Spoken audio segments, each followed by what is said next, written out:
Hello and welcome to another Tuesday night. This is the Station Hotel Talking Parra live show. Thanks to our sponsors, first of all, Beach Jerky, Next Gen Nutrition at Bay Vista, Spot on Hose and Fittings, JD's Buyers Agents, X-Visory, Parra Leagues, Archibald Racing, Time for a Chat, Crown Property Finance, Oxen Sports, Wingboy, Non-Stop Landscape, CMS Trophies, Euro Work, the Station Hotel, and of course Riverside Brewing Co. Going to be a massive show tonight. All the boys, well, not all the boys, there's only three other people who's here, so there's four of us here. Joel will be joining us later here, ready to go.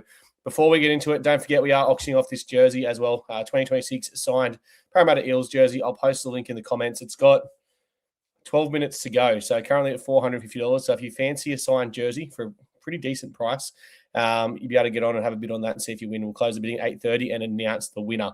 Now, obviously, a lot of people like to ask questions. As soon as you try and raise a bit of money, people like to ask questions where that's going. Well, look, we've given away a $3,500, $4,000 trip to Vegas. Obviously, there's costs on top of that as well. So the costs on top of that mean that we need to cover some of them because we didn't really budget for it. So videographers, balls, all that kind of stuff. So get across, support that if you can. I'll post a link in the comments right now because Jez hasn't joined us yet. And I'm just going to make sure I do the right thing. No, I fucking didn't do the right thing.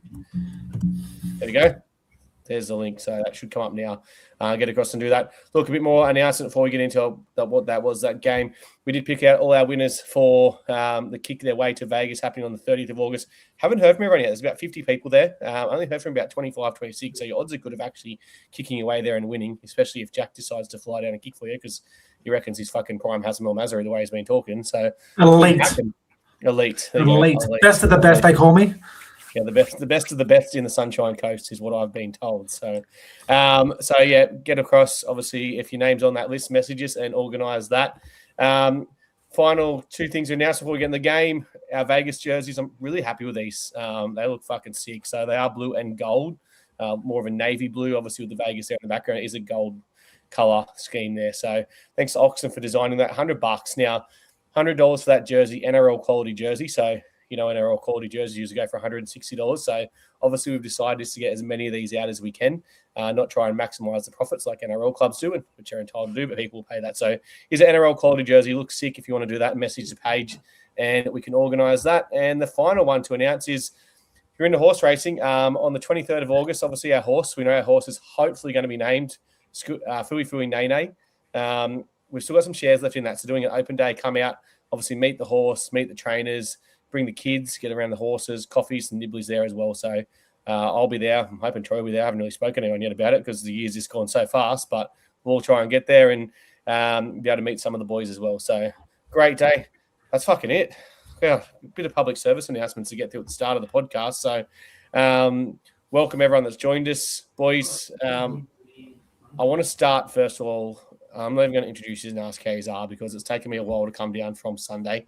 Obviously, it was our third 3-point win of the year, 16 points to 13. We are the 3-point specialists. But I'll start by saying, what the fuck was that? Honestly, I have never in my life felt so flat after a win. Now, if we were sitting 4th or 5th or 6th or 7th or something like that, didn't get Troy, damn it. I'd be saying to myself, okay, it's a scrappy win. We got a scrappy win, but at least we've turned around and we've got the win and we've looked for finals. The reality is we're not playing finals. It was disgraceful. It was respectful to reserve grade players. It was reserve grade standard by both teams. Somehow, when you look at the stats, I know no longer you're a stats man, but we were actually worse in the stats, I believe, it means to come away with a win. That's how bad we were. But what I really want to call out is fans calling out other fans about it and saying, be positive. Let's focus on the positives. I've said it before. What is there to be fucking positive about? 4 years in a row, we've missed finals. We've signed 2 players for next year. One player's only going to be here for 1 year. We've announced all these departures. And we're turning around being positive because we beat the West Tigers, who are equally as big a basket case. They're fallen from grace as well. We beat them by 3 points in what people are saying are the worst games in history. One of the worst games in history is what people are saying. And I've seen some fucking bad games as well. What is there to be positive about? If you can tell me what to be positive about, okay, it's positive I woke up on Monday morning after that game. It's positive that game finished, I guess. But, you can love your club. I get it. And I love the club as well. I don't love everything about the club. But, I'm 35 years old. Recently turned 35 for those wondering. And I've been supporting this club for as long as I can remember. Like my young fella's 5, and his third, fourth word was Parra. We know the dedication. I don't have to go into them. Let's talk about what Adam Martin does, but we know the dedication we all put into supporting this club. I love it, but you can still call it out when it's shit. And at the moment, it's fucking shit. And it's disappointing that people want to turn around and say, oh, yeah, but we got to win. How good's that? No, I don't care if we don't win another game for the rest of the year, right? I want to see how we go. Someone found that funny at someone's house. I don't know who the fuck it was. Jack, how you doing, mate? What did you think of that game? Well, there's a couple of positives. I lost about 12 kilos due to stress. But yeah, we won. Yippee. We fucking sucked. We played to the level of the Tigers, who are the worst team in the comp. I've never seen a Parramatta household like mine, score a match-winning try, and not a single person was happy. It was more like relief. It's probably the worst. Yeah, the Wiggles were good. Don't you talk about the Wiggles? We've got a special thing later about that. So don't. Mate, I would never rain on your parade, mate. But look, we sucked. Yeah. It's probably the worst game I've seen us play since I was 2013 years where we won 3 games. The old us probably would have lost. So I guess the positive is we can play the worst game in our history and still jag a win. But that's probably where it stops. I love how he changes his name on YouTube all the time or whatever it is to different things, or Facebook. He's always got a different thing. And every time I read it out, it makes me laugh. I know your real name, because I sent you some stuff. So I can expose you. Longy, mate, missed the game, missed the pub, missed the chance to drink as many Guinnesses as you want for free. But how you doing, and what did you make of that one? Oh, mate, it was... I don't know. I got no words. I feel as unenergetic about it as the team did. It was totally feeble. And I looked at the numbers, and the Tigers had 3 forwards who ran 100 meters plus. So Terrell May went 200 plus. Fanua Pole came off the bench, pumped some yardage. They had a few guys do that. For us, we didn't have a single forward go over 100 meters. So we didn't really earn that win. I look at the tries in that game. We scored the winning try on the back of Matt Cassini, young fella, great talent. He's just not quite ready yet. He slips over. Iongi walks over. We didn't really score that try. The tries we conceded, the Fanua Pole try was absolutely pathetic. He just walked through some defenders. And Adam Dewey looked up and just thought, yeah, you know what? Let's do some Division 3 under-16s mixed Oztag and just run at the girls, except our entire defensive line was girls in that moment. So it was just cooked. Nothing against the girls, by the way, but I'm just thinking about the old Oztag days when you had people who hadn't played before. We all did it. We all did it. We all get it, right? So I was just kind of ashamed. And Adam, I looked at the numbers because during the game, and I've got the numbers right here. We're last in run meters, in tackle bus, in post-contact meters, in support running. We're in the bottom 3 for completion rate, for offloads. We haven't kicked a single 40-20 this year. We just don't have anything spark-wise. We don't have any punch. And I felt the entire year this year, if a team turns up and plays even half-decent footy, we're blown off the park. We've had a few wins, but we only win if the other team is absolute dog shit. Okay, I'll summarize those stats for you in 3 words. We fucking suck. There you go. There's 3 words is what I got out of that. We're not fun. I don't mind if we suck, if we're a bit fun, if we throw a bit at it, if we're doing something, but we're just doing nothing. You're right. It's not enjoyable to watch at all. That's what there's no excitement. There's no, dare I say the word, there's no X factor in our team. There's no one that looks like they're going to break the line.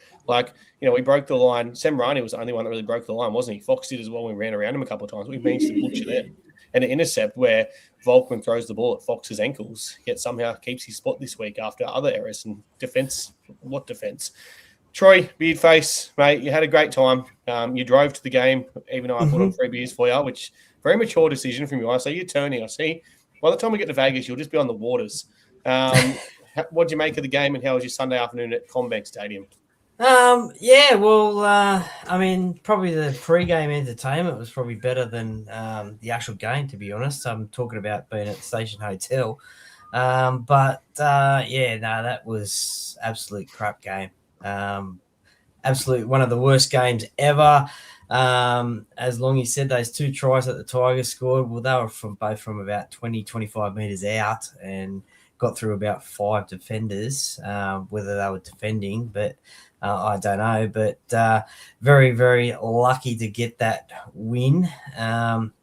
If you want to be positive like Jack, well, we jumped up a couple of spots, so that's at the moment to someone's, if their lucky number's 13, I don't know. But yeah, it was very flat. I mean, I don't know why we can't be a team to watch, like the Dolphins, who throw the ball around, have some fun, score some great tries. That's the team we want to watch play and get excited about. We don't have quality enough players. Well, I know that, but we've got nothing to play for, so throw it around, do something. And that's what we did last year. And we got ourselves into a position last year where we finished, 11th last year. And like I said, the club went off and did this marketing that's a big finish to the year. And, it's going to be a good year this year and stuff. So, like I said, I want to be more realistic and I want to go into next year expecting nothing. Because it won't hurt as much every year when you expect something. And then all of a sudden, here you are again feeling like you're at rock bottom as a Parramatta fan. If we got beat, my full-time score post, because Jack knows I'm very motivated with my posts, especially my team list, it was going to be keep signing reserve grade standard players. You're going to get reserve grade standard quality. Now, that still stands. We won the game, and I wasn't going to be that negative after we won a game. But the reality is that's what it is. Like a lot of those players, you look through those team lists now, and a lot of those players aren't playing first grade at other clubs. And that's where we are as a club because we can't sign big players. Now, there was an interesting interview podcast with Anthony Watmo. Anthony Watmo, 2015, he was at Parramatta, Troy. You're the oldest one here, you should know. Yep. 2015, because before 15 minutes he played too, right? Yeah, 2015, 15 minutes. Spread across 3 games. Hopewadi, that was a great run for us. yeah, we really did well when we signed all those Manly players, didn't we? Hopewadi, Foreign and Watmow. But, we turned around when we had him and he said then Parramatta struggled to attract players. Brad Arthur rang me and said, we can't attract players. And that was back when we know we were breaching a salary cap and we still couldn't attract players. So we talk about paying over to players and who's to blame. And we can blame, we can blame Jim, we can blame Mark. That's before them, so we can't come out and blame them back then. Is it like a geographical thing for Parramatta that people not want to live in Parramatta? I don't live there, Longy. You're smack bang in the middle of Parramatta. Where you're living, aren't you? Could that have something to do with it? The facilities are over in Kellyville. That's a really nice area. If you've been to Bella Vista, that's $3 million houses sort of territory, right? Mitch Moses built a mega mansion on the Paradollar, which he's earned that money, by the way. So there's no hate. Well, not with his dropouts. I mean, I don't know. My big question for you guys, and you probably don't have the answer today, is how can we be simultaneously bottom 2 in completions, but also bottom in every attacking stat, offloads? We're not playing expansive creative footy, but also we're not completing. Surely one of those two you have to be doing right? Well, it could come just down to fitness as well, though. We signed a strength and conditioning team, and this is I don't know the guy. I couldn't even tell you his name. The fact is, we signed a strength and conditioning person from the team that come last year, right? Now, for me, that's a fucking terrible idea. And like I said, I don't know him, never met him. I'm not Gus Cool either. I generally haven't met him. Couldn't tell you his name. Wouldn't know him if I walked past him in the street. But we can all sit here and everyone can sit in the comments. As good as that bloke might say is his job and the experience he has, it's a success-based industry, right? And his success last year was Newcastle were in a position to play finals, and Jez is not on his thing. He's just got on his bed because he's still sick. But he's in the background here. What they lose, 10 or 11 straight, Jez? I don't know if you can type it in a private chat or whatever. But they lost a lot straight. And here we go. We got him. Yep, 10 or 11 straight. There you go. So we go off and sign someone as a strength coach, and then we complain that we look fit, because there's your answer, Longy. We're dropping ball. We're not trying. The effort isn't there because we're not fit enough. And I'm not saying the players look fat or anything like that. I'm saying the reality is you can see it. We've been in games and we've faded. It's the hard thing. Troy, what do you think it is? Why do you think when a player comes out and says that, a player that played, as you said, 15 minutes, or someone said 15 minutes, Longy did 4 Parramatta, he comes out and says that. It's been a long issue for Parramatta. You've been a fan for a long time, and we look back in the 90s, like late 90s, when obviously we went and we raided the Bulldogs and signed all those players. Why can't we do that now? Is there an issue you think that is there? Is it the pressure of winning the comp after it's been 40 years? That could be the problem, yes. But, I mean, some players could see that as a challenge. Let's go to Parramatta and let's break that drought and try and get that premiership. But maybe it's just the simple fact of, well, I've seen how they've gone. I mean, they're not really successful after they made the grand final in 22. They're not really going anywhere. I mean, so why go there? Maybe that's the reason. I don't know. It's frustrating. Like I say, it's frustrating. Fans. Jack, thoughts, mate? Anything you want to add? Well, look, even when we were making finals, like a lot of the players that we picked up were just good development. Like we picked up iPad for cheap and he was a nobody. Reed was a bit of a nobody. Lane had bounced from club to club for a bit. So it's not like we were out there signing superstars when we were being successful. And now we lost all them and we've tried to go down the same route and nothing's working. So we've gone back to being dog shit, picking up fringe first graders, hoping they develop. And everyone and their dog can see what's going on there. Why would anyone want to sign for a club that only goes down that route to try and have success? Everything's a bit of a punt. On this point, because like you go from the bottom, right? You sort of try and work your way up. So I'm just trying to think of reference clubs that have done a good job of that. Like the Bulldogs, they were perennially at the bottom. They've sort of pushed into that middle of the table area. They can recruit guys now on the back of, I think, a unique identity to the way they play. The Dolphins, they were a new club. They recruit. They bought Herbie across. Like Selwyn Cobbo came across on a 1-year prove-it deal. They're not a team that's played finals footy, but they play a fun, attacking brand of footy. And they look like they have a good time. They look like they like each other. I think that's the issue. I just think our team, like, not a lot of energy in the way we play, a lot of joy. That's right. And it's what I've said before, though. Like I've said, it seems like at the moment, it's not a really good place to be at Parramatta. Like, you know, I've even heard, I've got to be careful what I say, but heard from some staff that it's a bit of a toxic environment at the moment at Parramatta. Like everyone's out to protect themselves. And I guess, you know, when you have that happening, it's going to filter down. And it's evident, like our NRLW team's getting smashed. You know, we're backing our juniors there. Our New South Wales Cup got beat by 50 again on the weekend with, you know, a lot of NRL experience in that team. And, you know, yeah, that's the point I was about to make as well. Like people we've let go from our club, whether they be workers, you know, employees, ex-players, seem to be doing better jobs elsewhere. So for me, it screams of Parramatta has a culture problem. Now, I know you can go off and you can do your stats and you can do your fucking surveys and all this kind of stuff and talk about how good we are as a club.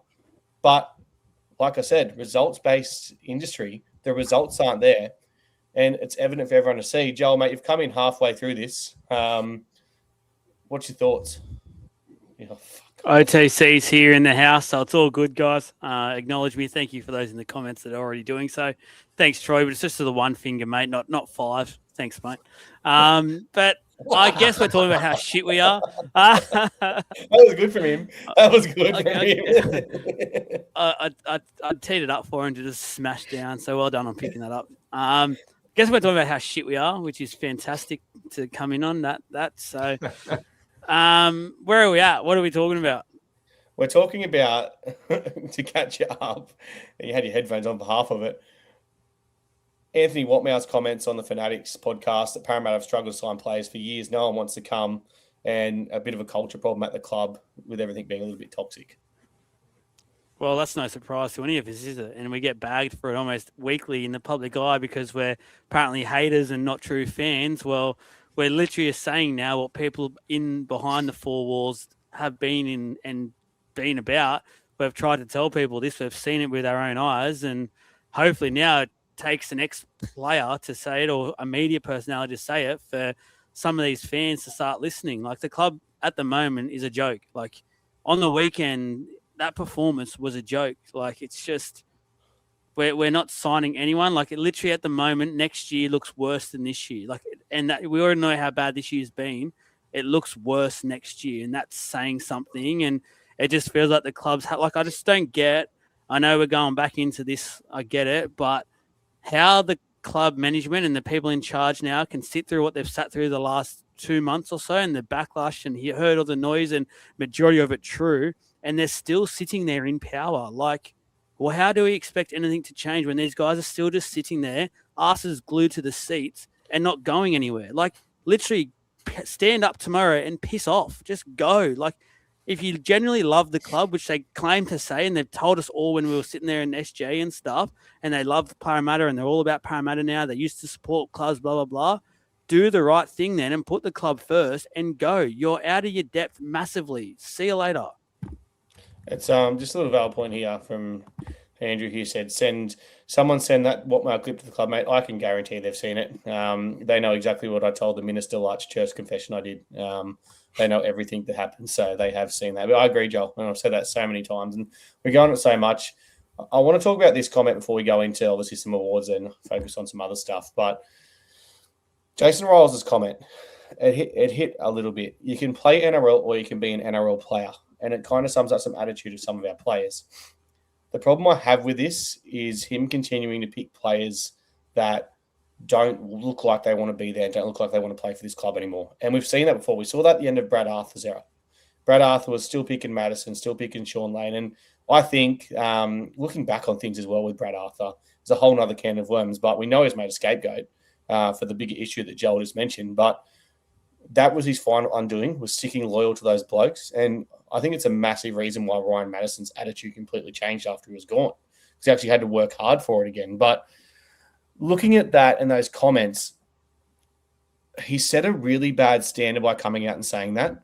Because now when you've got young blokes who are performing, and Cup got smashed, if young blokes are performing in Cup and other players are underperforming, you've got to drop and you've got to promote. You have to reward good performances and say, hey, I've said, do you want to be an NRL player?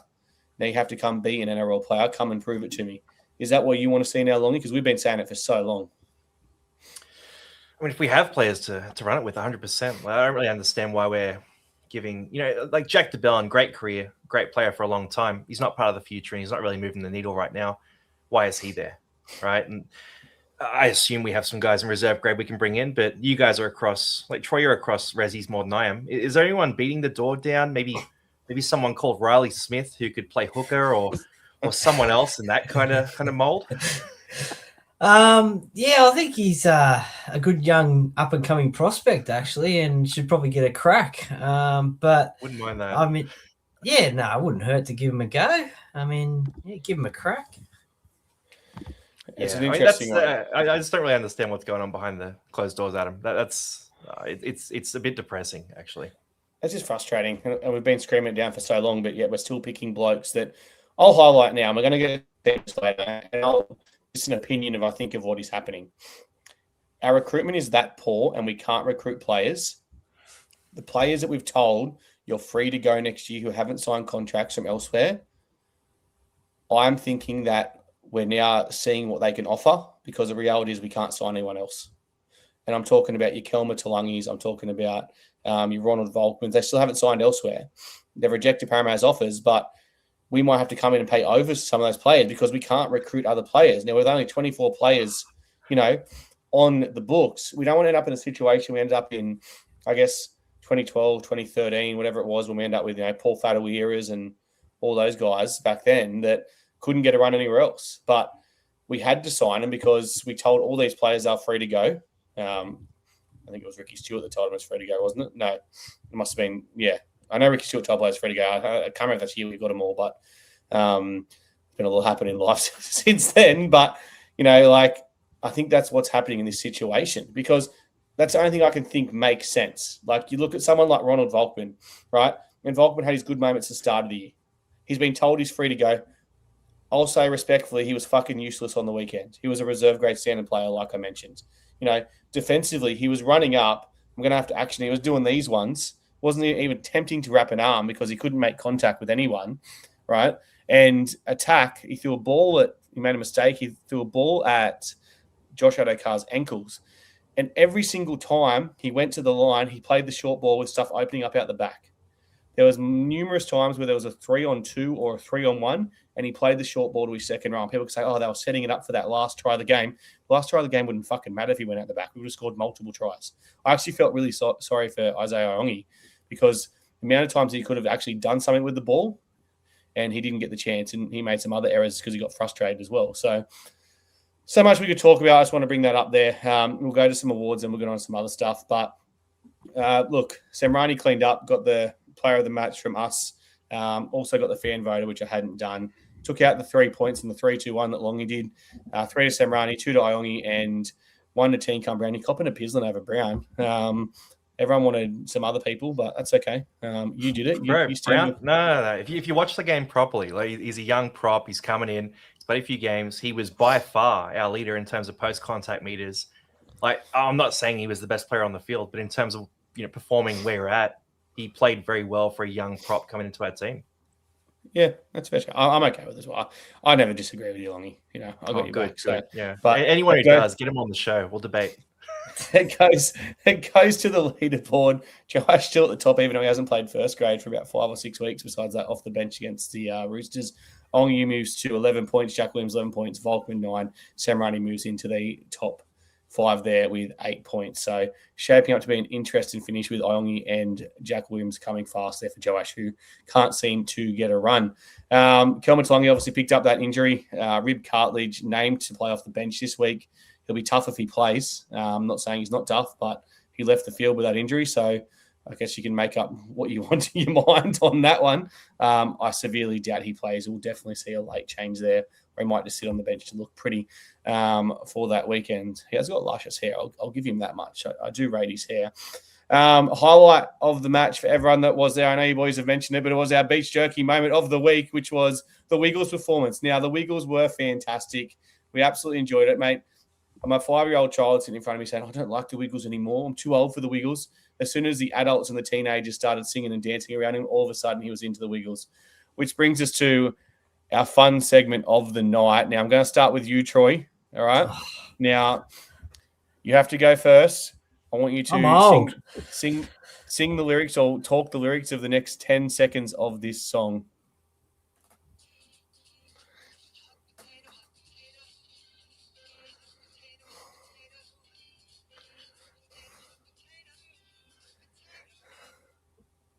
Potato, potato, potato. What's next? That's it. Then it goes into the next course. Yeah, next course. course. What is it? Cold spaghetti, cold spaghetti. Cold Give us some spaghetti, cold actions. spaghetti. There we go. Cold spaghetti, cold spaghetti. This should be easy for you, Joel. You're up next, mate. Obviously, 2 kids. You've been there. You've done the Wiggles as well. So take it away.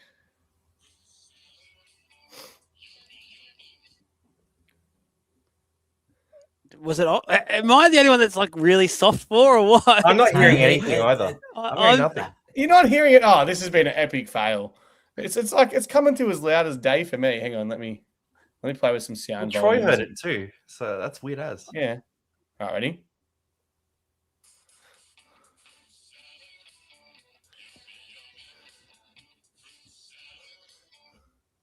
Yummy, yummy. Yummy, yummy, yummy, yummy fruit salad. Thank you. You know what? I came on to tonight.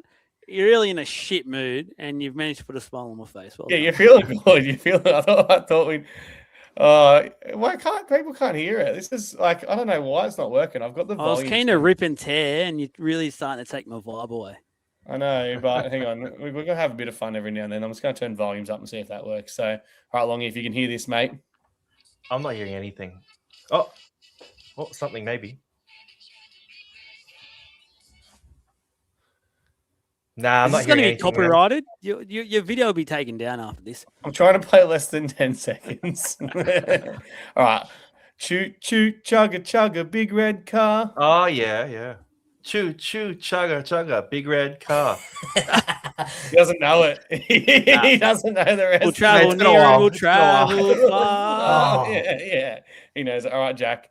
I'm just going to bring you into this one, all right? I'll do it this way. I'll be fair. This is everyone sing along for the last 10 seconds of this. All right. Ready?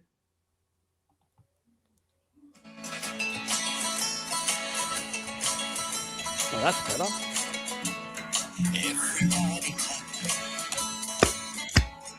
Everybody sing. La la la la la. Down to your partner. Yippee! Hand in the air, rockabye, bears now asleep. There we go. Hey. But in all seriousness, The Wiggles were fucking amazing. It was a great vibe. Probably the highlight of the day. So we'd have a bit of fun. We don't get to have a lot of fun anymore. There's too much negativity, and someone on Facebook told me I've got to be more positive. So there we are. We're positive. We're Mate, positive. there's more action in the stands at half time than when the game was going on. No, there actually was. Everyone was having a great time. Everyone was rockabillying your bear and hands in the air and shit. It was all happening. So great vibe.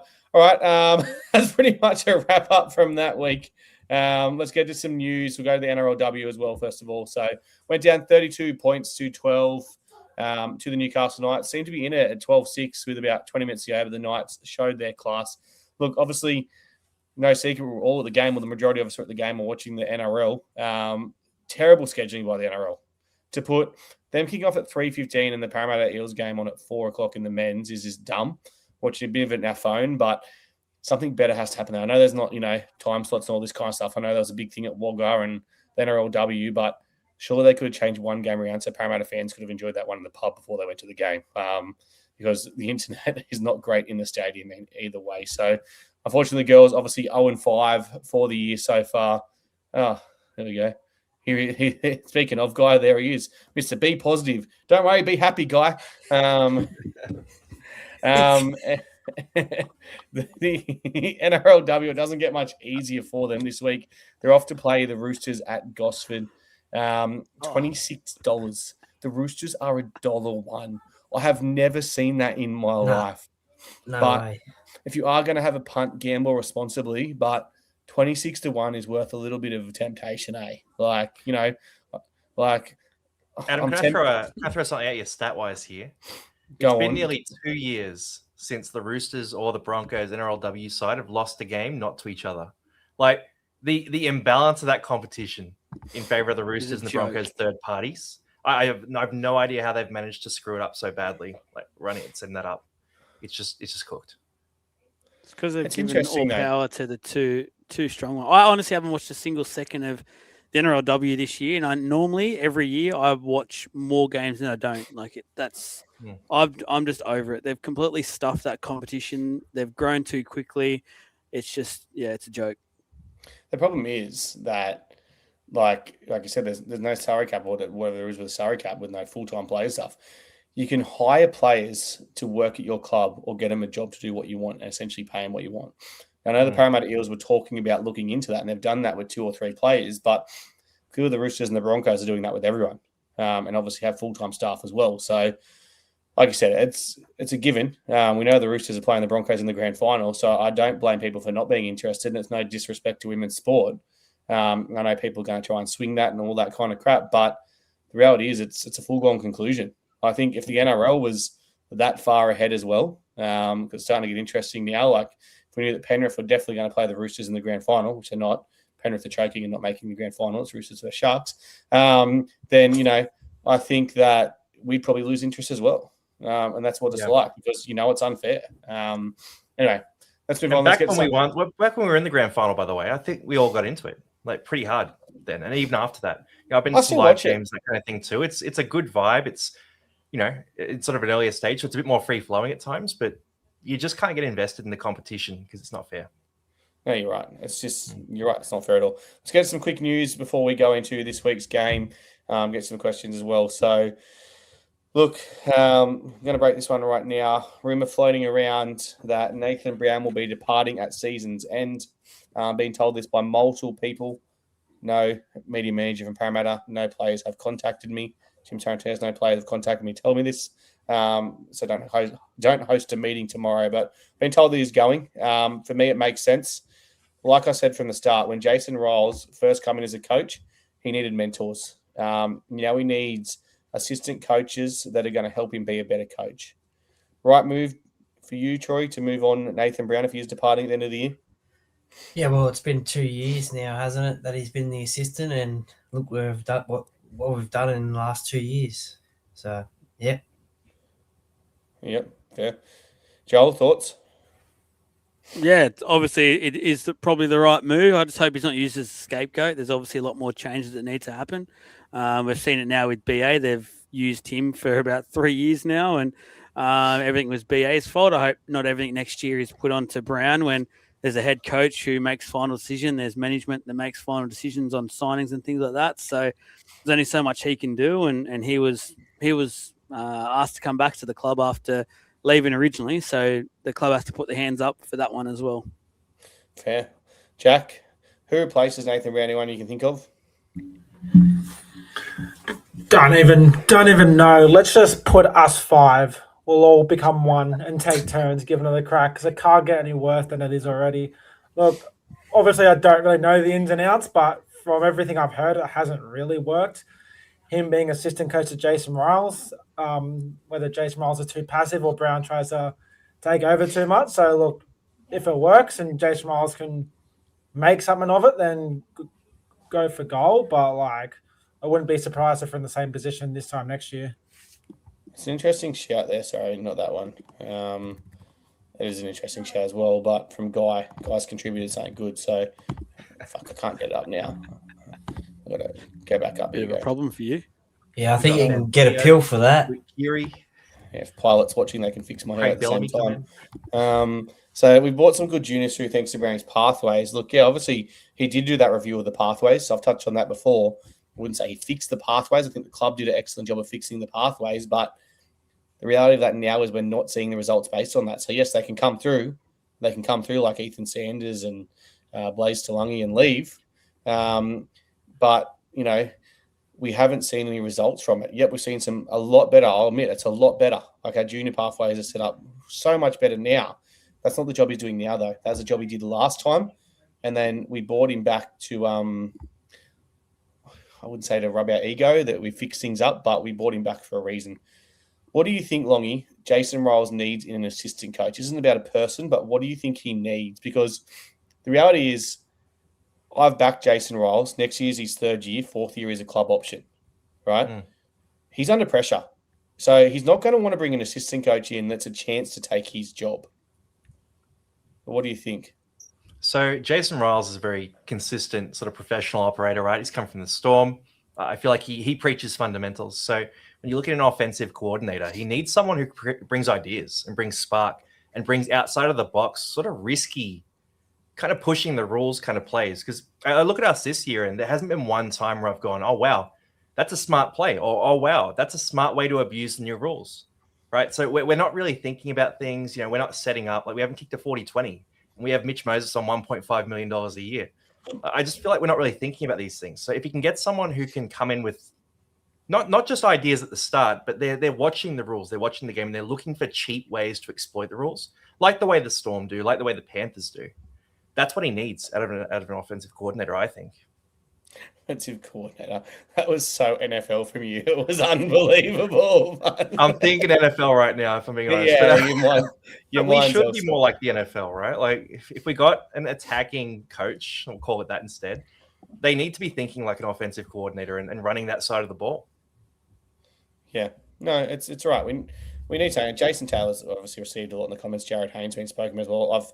I've said both of them should come in. I think a graphic I did, you know, a while back, I had them as a silhouette. It was pretty obvious that it was them for him to replace his coaches. But Jared could come in, help, you know, young players, young fullbacks, obviously 5'8", centers, and obviously fix up our defensive structure as well.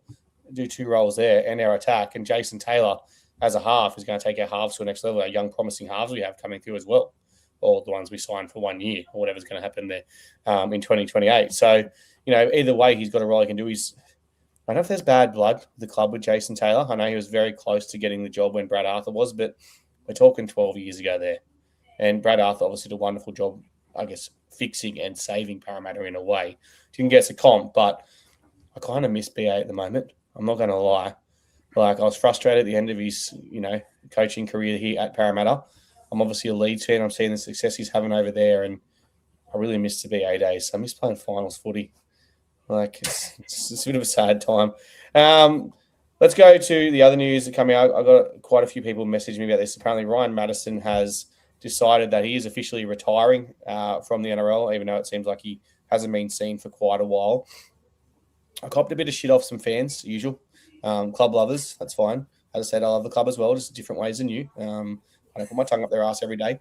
And what they were saying is that I shouldn't have had a dig at the club about this. Now, I was never having a dig at the club. I was saying the communication has been poor. I never said who it was.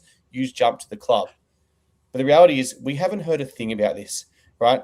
We got this bullshit story at the start of the year that Ryan Madison was all of a sudden fixed things with Jason Riles and everything was great and he's going to be part of the squad. And then he fucking disappeared and we heard about a head knock at training or something. Where they screwed up with their little story and controlling the narrative there is that Ryan Madison was walking around telling people, which was the last known signing of Ryan Madison at Parramatta, at the season launch, that Jason Riles doesn't want him around the younger players. So there you go. He come out and said that straight up. You know, the club has never come out and said, we've seen Madison saying he's dealing with concussion stuff. The club's never said that. Like, just communicate. Like, people saying it could be legal, like he could be taking actions against the club. He's not really helping himself going off doing influencer stuff if he's going to take action from the club because he's essentially earning another income while he's getting paid by the club. But, you know, like, for me, I found that really poor. I don't want to focus on the what happened. I want to focus on the good times of Ryan Madison and what he offered. And I guess we can focus on a little bit of the disappointment of the lack of communication. Thoughts on that one, Jack? Yeah, well, he had all the talent to be one of the best edge players in the comp. Remember, 22, he was all over it. He was killing it. He played Origin. I honestly think Matto's time with Parramatta ended when he took 2-game suspension instead of copping a fine. Ever since then, I think all the fans turned on him, and there's just no going back from that. But it was good when he wanted to play, but I can't say I'm all that emotionally invested anymore. Yeah. Sorry. That comment from fucking David was absolutely brilliant. I've got to bring it back up. It was actually absolutely brilliant. It was so on cue. Your thoughts, Troy? Myron Madison, what he offered for Parramatta over the years? Obviously, Parramatta Junior left, come back, did some good things like 2022. And yeah, he will never see the post because he's blocked it. He unblocked my personal one because he wanted to be friends on there again after we chatted in person. So, thoughts, Troy? Yeah, well, 22 season he was pretty good then, wasn't he? Greatest memory then was that try against Penrith with the big, left foot step, and then scored next to the post. That was a great night too, beating Penrith that night. But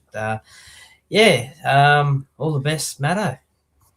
Yeah, I don't know how we made it out of Penrith alive that night. I had the whole Tahoe and Luai family after me, and there was a lot of them, and they were a lot bigger than me. Longy? Yeah, I mean, Ryan Madison's a really good example of how you can do a lot of things right, and you can totally sour your legacy and the sentiment that you leave behind with one decision, and then I guess a continuation of that decision over the course of a dreadful few years since that. But Matto, I'll speak positively. The high point was when he was in the edge back row spot. So Jack mentioned it before. I think him bulking up to move to the middle was one of the greatest failures that our club made, especially when we let Isaiah Papali'i go, who was the best back rower in the comp at the time as well. And we re-signed Nathan Brown only to kick him out for things he said about Jacob Arthur. So there was some mismanagement there. But yeah, I think if he stayed an edge back rower, he was a great aerial threat, great playmaker, could hit a hole, not the best at it, but that would have been where his career would have lasted, in my view. Yeah, fair. Speaking of blokes that can hit holes, Joel, mate, are you going to be positive here? Or I actually agree with what Longy was saying. So I think we stuffed him up a little bit towards the back end of his time, obviously before he's now retired. So I think we actually both said it, me and you, Adam, for a while there, that when a lot of people were calling for his head and stuff, that he was actually still got a fair bit to offer for us. And disappointed we never got to really see it. But now, yeah, he'll be remembered as the guy that chose to not play for us over paying a fine. So it was what it was. And 600K now, or maybe more, 650. Who knows what he's on at the moment? 750. Fair wicket. 750. There you go. That we'll have in the salary cap that we won't spend. So, yeah, sweet. Yeah, that's true as well. Look, yeah, 750. Yeah, I agree with what you're saying. I always said he was a second rower. He left the Tigers because they kept playing him at lock and he kept getting head knocks. He come to us and played second row and killed it. Then we turned around and put him back to lock and front row because we were lacking in that department. And I guess now we're kind of this year, if he kept his head screwed on and it didn't go to shit and what happened with him and Riles, the reality is he would have played a fair bit of footy this year in the second row probably, where we really could have used him last year. Too bulky. He wasn't moving laterally well at the end. He looks fucking good though. I'll give him that much. I wish I had a body like that. So You got the arms there. What are you talking about? that's Mitch's arms. And nothing. Yeah, I know nothing- that, but yeah. Anyway, let's. Joel, you sticking around, mate, or you going, staying? What are you doing? Can I raise one topic, a talking point that I think will get a stir going? Sure. We don't have to spend too long on it, but I'll go after this. I want to talk about Mitchell Moses, and I'm sorry, but I think it's time we actually start to have a proper conversation about him, because I think there's a lot of people out there that are getting the wool covered over their eyes with him and not criticising him when he fully deserves it. He is literally equal highest paid player in the competition at the moment, and he is doing absolutely nothing to back that up. I'm actually getting to the point where I'm really over him and getting close to if people are talking about Riles next year and having pressure, if Moses starts slowly next year, I think he's under a lot of pressure as well. He's the captain of our club. He hasn't produced anything. Those dropouts last week were pathetic. He did it, 3 times, I think. He didn't do a short kickoff as well. I'm just really over it. He's prioritised again this year, the Blues over us. And it feels like fans out there are just letting him go and not criticising him. Like, he's literally the equal highest paid player in the game. We watch Nathan Cleary week in, week out, who's this on the same money as him, chasing the game non-stop to come up with the big plays. Moses instead goes missing constantly. Like, people want to bring up the 6 and stuff. I'm sorry, he's not even on half of what Moses is on. Moses is the captain and the leader of this team, and he's doing nothing on a weekly basis. I'll start by saying great short dropouts. Pretty clear he's been doing some work on them and then backed it up with a short kickoff. But I get what you're saying. Like, I do, and it's pretty clear that Mitch is playing rubbish. Not up to his standard and not up to the standard of the 7 we need. But one thing I will say I know and can tell is that he's a very frustrated man. And people aren't realizing what Mitch is doing behind the scenes to fix that. Now, our 2 big signings next year, they'll never come out and say this. It will never come out. But Jaden Sewer and Jerome Luai are both there because of Mitch Moses, right? And that's our only 2 signings we've made for next year. So I guess I kind of ask the question, what the fuck are the rest of the club doing to bring players in? He's frustrated with the quality of players around him because you're right. He slowly sees a chance of winning a comp fading away. That's not going to happen. Let's be honest. It's not going to happen at the moment. So unless he leaves for another club, we've spoken about that before. If he come to us and he said, not us because I don't work for Parramatta, but if he come to Parramatta and said, hey, I want to turn around. My camera's been fucked here. I was trying to work out if I was sitting on a lean. So if he come and said, I want to go to the Roosters because Daly Chervin's retiring, sign a 1-year deal there, I'd be letting him go because I think he deserves that. But you can clearly see he's frustrated with what we've put around him. And yes, we can blame him for the way he's playing. As I said, I'm going to acknowledge he's not playing good enough. Or we can look at it as we've really let him down as a player. And he's not the first person we've let down as a player. We let Jared Hayne down as a player, as a club. We didn't put enough quality around Jared Hayne, who, like Mitch Moses, was probably close to one of the highest played, one of the best players, obviously, back in that time. And if you want to go before, like around that same time, Nathan Highmarsh as well. Like, Hine is always going to cop shit because he retired without winning a comp because we didn't have enough quality players around him towards the back end of his career when that window was there. 2009 was, I wouldn't say it was a fluke, but we played some fucking razzle-dazzle football and got to that grand final. After that, we never looked like winning a grand final. What's your thoughts on it, Troy? Well, as someone just mentioned there before, I asked you guys a couple of weeks ago as well. Should the I mean, it's a bit harsh to say it, but should the captaincy be taken off him just so he can concentrate on his game? Just do the basics, do the simple things. I mean, a player of his quality should not be kicking the drops outs 3 times like he did on the weekend. That doesn't happen. I mean, yeah, sure, Nathan Cleary might do it once in a game, but then he won't do it for another 6 months or whatever. But, yeah, I'm just thinking maybe take the captaincy off him, and sure, he can still be the face of the club and do all the club stuff and the like, but just that on-field, just take that little bit less pressure off him and, give it to Jack Williams. Yeah, Jack, speaking of Jacks, if you take the captaincy off him, does Mitch Moses walk or does Mitch Moses handle it with a grain of salt? We know the kind of person he is. We see his passion and his frustration. There's a couple things to dissect here. If we do, I heard one of us, I can't remember who it was, make him club captain, not on-field captain. But if I'm a fucking genius, yeah. Yeah, cool, Adam. I was talking there, but that's okay, mate. But Joel pointed it out a week or two ago. We can't give Jack Williams the captaincy if we're not going to re-sign him, because what's the point of giving him captaincy for 12 months for him to fuck off and make $35 million in Papua New Guinea? So we don't really have any options. I dead set thought it was a replay on the weekend when he did the second dropout because it landed in the same fucking spot. And he did the same, one set. I'm like, did they just show a replay? No, it's the second fucking time he did it. He looks like he's just, if the game's lost, everyone around him is going to get the blame, not him. So he just takes the foot off the gas. He looks like he's going through the motions. He never runs the ball. I don't remember the last time he did a fucking grubber. Like, we used to do little short-side grubber plays where Cartwright and Penasini would score, and we don't do that. We go hit up, sideways backline movement, cross-field kick. That's all he does at the moment. His running game's disappeared as well. Like, it used to be his biggest strength, and everyone spoke about it for years. Like, never have Moses on a short side. He'll tear you to absolute shreds, and he doesn't like. And the other week, people tried to bag the outside men of him, but he made two really poor defensive decisions. I forget who it was. I think it may be the Bunnies. I think it was Cody Walker got him or something. So, and that was literally Moses' fault both times. And those fans trying to make excuses for Moses. Like, I get he's frustrated. We all are. Like, there's every player I'm sure in that squad at the moment is frustrated. But we all sit here and applaud Jack Williams on a weekly basis, how much he puts in, and you can see how much he generally loves the club at the moment. And we can't sit here and say the same thing about our own captain of the club. Like, I think it's just really poor from Mitchell and how he's playing at the moment, whether he's frustrated or not. You're the captain of the club. You have a fan base that if you just put in a bit more, would be behind you every step of the way. Instead, from what I've been seeing across social media now the last couple of weeks, more and more are starting to go on the what the fuck is Moses doing train. And it's very, very clear that at the moment, if he doesn't want to be out there, go and have the rest of the year off. Work out what you want to do, because I'm even starting to go that far to question if he actually wants to be here anymore.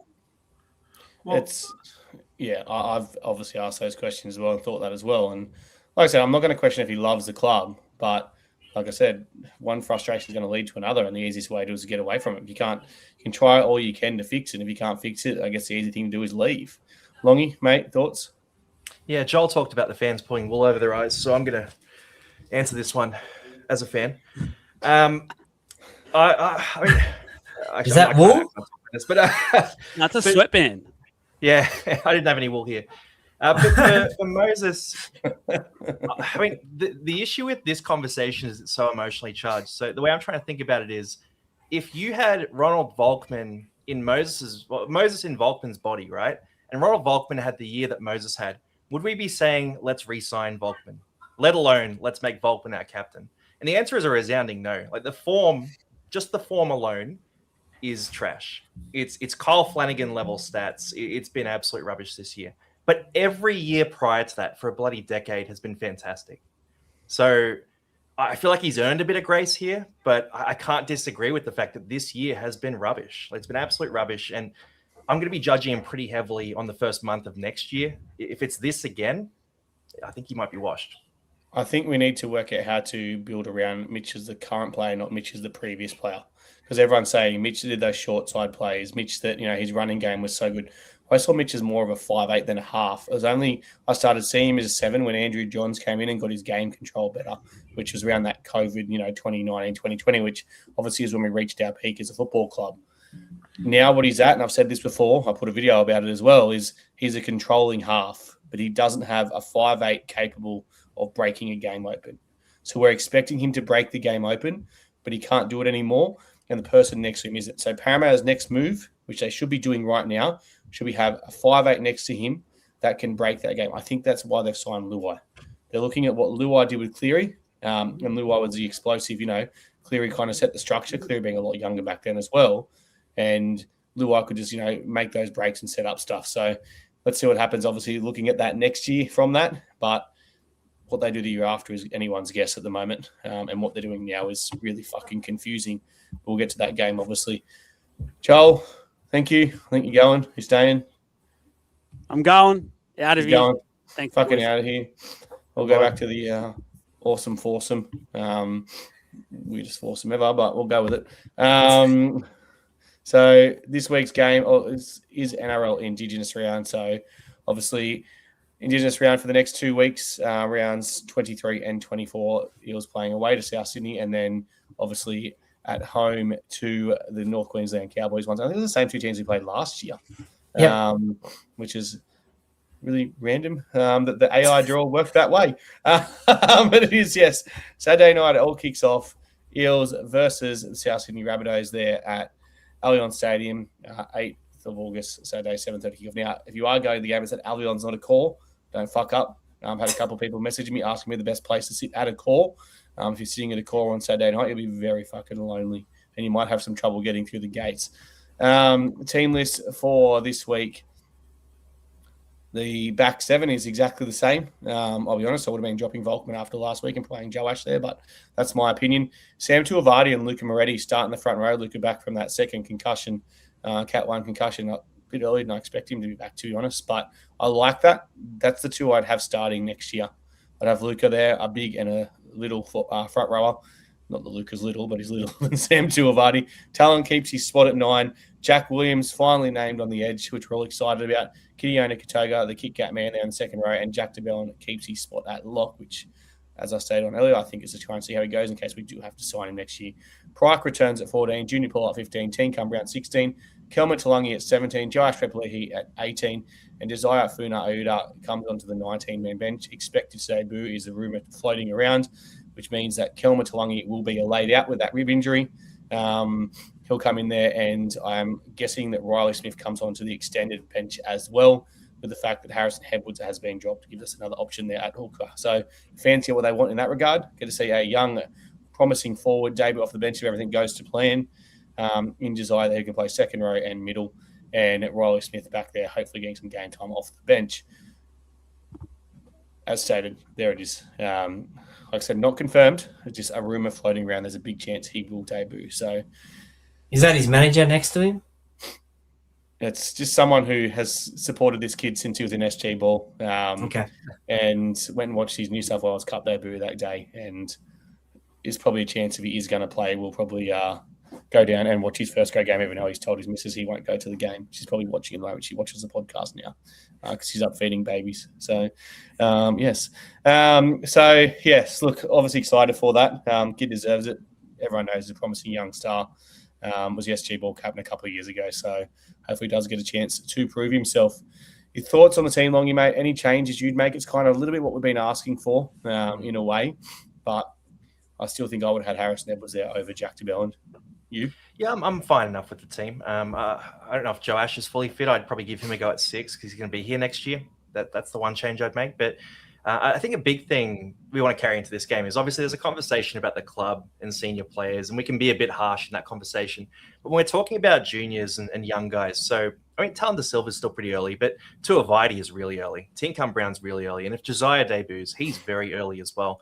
We need to have a bit of patience with those guys and a bit of leeway. You only learn lessons by making mistakes. So there are a few mistakes for the young guys last week. I'm good with it. Like, let's pay those right now and let's carry those into next year. So let's not carry our toxicity about some of the problems at the club into the juniors. They deserve a bit of leeway. I agree with that. And yeah, fans have got to learn to be patient in that regard. Like, obviously you want to back him, so give him a chance to prove himself. Was not everyone's a superstar in game one. Jack, mate, Dylan Walker, an interesting admission. No injury. People saying he had a wrist, but the club injury report come out and it's been stated that he has been rested. Now, it's a very interesting one. I know you get offended when people say that Dylans get rested and don't get to play any games because you like to see him play, but is this just because his name's Dylan? Is this Jason Ryle's got a problem with people named Dylan, or is there a bit more to this? And leaving. Yeah, so what I'm assuming is that Jason and I have beef, so he's just going out of his way to remove every Dylan from Parramatta and kill any hope of me being happy, which is working. But hopefully they throw Joe Ash in there to kind of play a Walker role. Like, I wouldn't hate some spark around the middle. It's going to give us something because Walker's kind of switched off ever since he's gone to Leeds, in my opinion. And I don't want to see, as much as I like Saxon Pryke, if I see him out there doing Dylan Walker stuff, I'm going to be very upset. So hopefully it's Joe Ash doing that role instead. Yeah, it could be junior as well. Fair shout there, Darren. What's your thoughts on the team, Troy? Before I go, Troy, actually get your questions in for the end of the podcast here. We'll do our bowl predictions, get some of your questions, and we'll get the fuck out of here. So, thoughts, Troy, on the team, Dylan Walker, Jack's suggestion, whatever else you want to talk about. Yeah, I'd have Riley in there as well, but Joe Ash as well, and yeah, a bit disappointed I won't be able to say Walker's on this week. But you get that on the big jobs. It is what it is. Yeah, not much. A few changes, which is good though. A few changes. You never know where Walker could be on. That's for sure. So, all right, let's get to our bold predictions for this week. I'll start with you. We'll start with you, Troy, mate, because Will Penasini's back. So we'll know you guys aim first try scorer. So your score, first try scorer, and your bold prediction for this Saturday's game. Okay. Parramatta to win 24-22.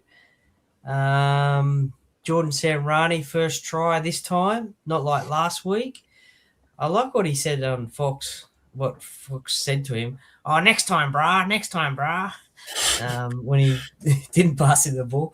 So Jordan Samrani and a bold prediction. We will be leading the whole game. That is very bold. Very, very bold. Longy, what do you got? It's hard to say anything nice against the Rabbitohs. Like we've historically just made them look like absolute world beaters, and they got some guys coming back this week too. I'll back us in though. Like the delusion can flow. Let's say Parramatta win this one 20-18. First try scorer. Our top try scorer is De Silva, isn't it? First try scorer.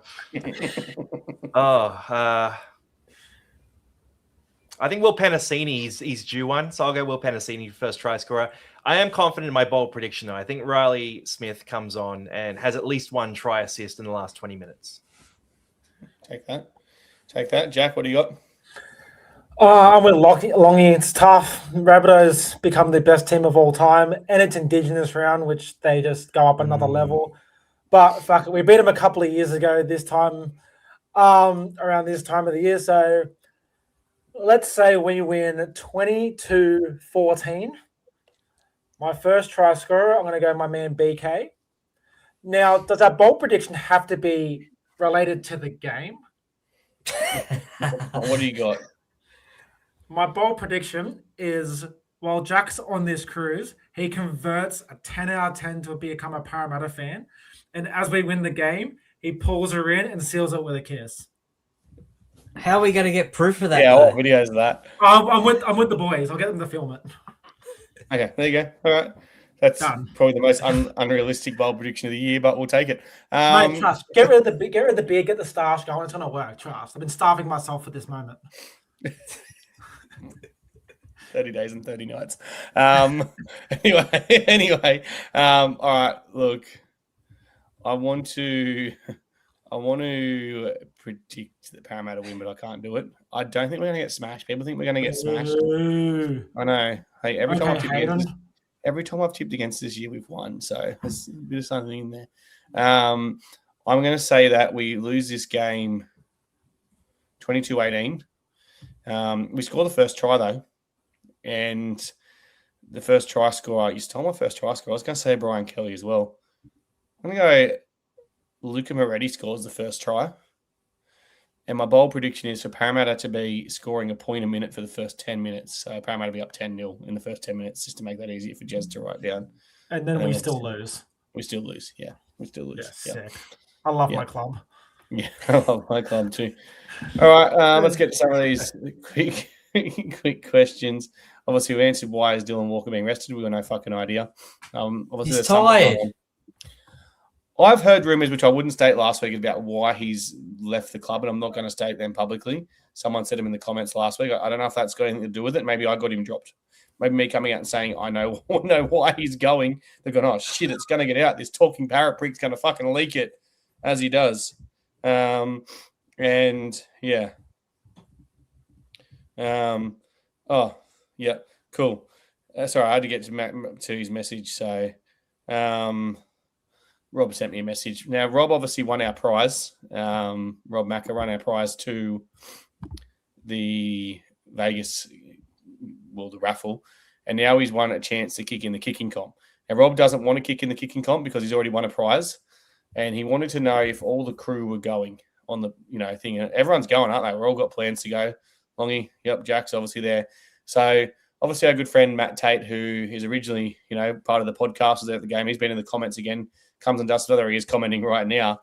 Hasn't quite booked yet. So, I've been trying to talk to him about booking. So, he wants to know if Matt wants to kick for him. So, Matt gets that entrance. So, as long as you guys are happy with that, it's obviously Matt's no longer an active part of the podcast, but still comes on when he can. So, if everyone's happy for Matt, obviously in the comments to be part of that kicking comp.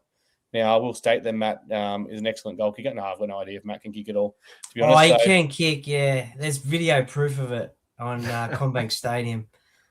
Did he kick your head in once? Because we've all wanted to do that. Sorry, that was a joke. I shouldn't say stuff like that. I love you. No, you shouldn't. No. It's not true. It's not true. If anyone's got any problems on the comments, I'm going to add Matt anyway. So, because we've got no dramas. Add him in. Thanks for your generosity there, Rob. Obviously winning and doing it. So, here's a straight up question related to it. Jack, are you able to kick for Peter? Peter wants you to kick for him. You spoke. Well, mate, I was practicing on the weekend. I was nailing them for about 35 out. That was so I'm feeling good. There was a big strong wind behind me, but we'll ignore that. But I have all plans on going down. I've had a couple of people reach out. Do I have to pick one, or can I just fucking kick all day? No, you got to pick one because I've had to pick one because I had about 15 reach out. Adam, give me one. I've had no one reach out, and I'm the best kicker of the bunch of us. Okay, well, Jack, who's reached out? Jack, name him. Name drop him. I can't. I told them I wouldn't. Oh, okay. Why don't you do a bidding war, Jack? Yeah. Whoever offers to pick me up from Sydney Airport first, I'll kick for them. Bang. Fair shout. So, all right. Well, yes, Peter, either Longy or Jack will kick for you. Okay.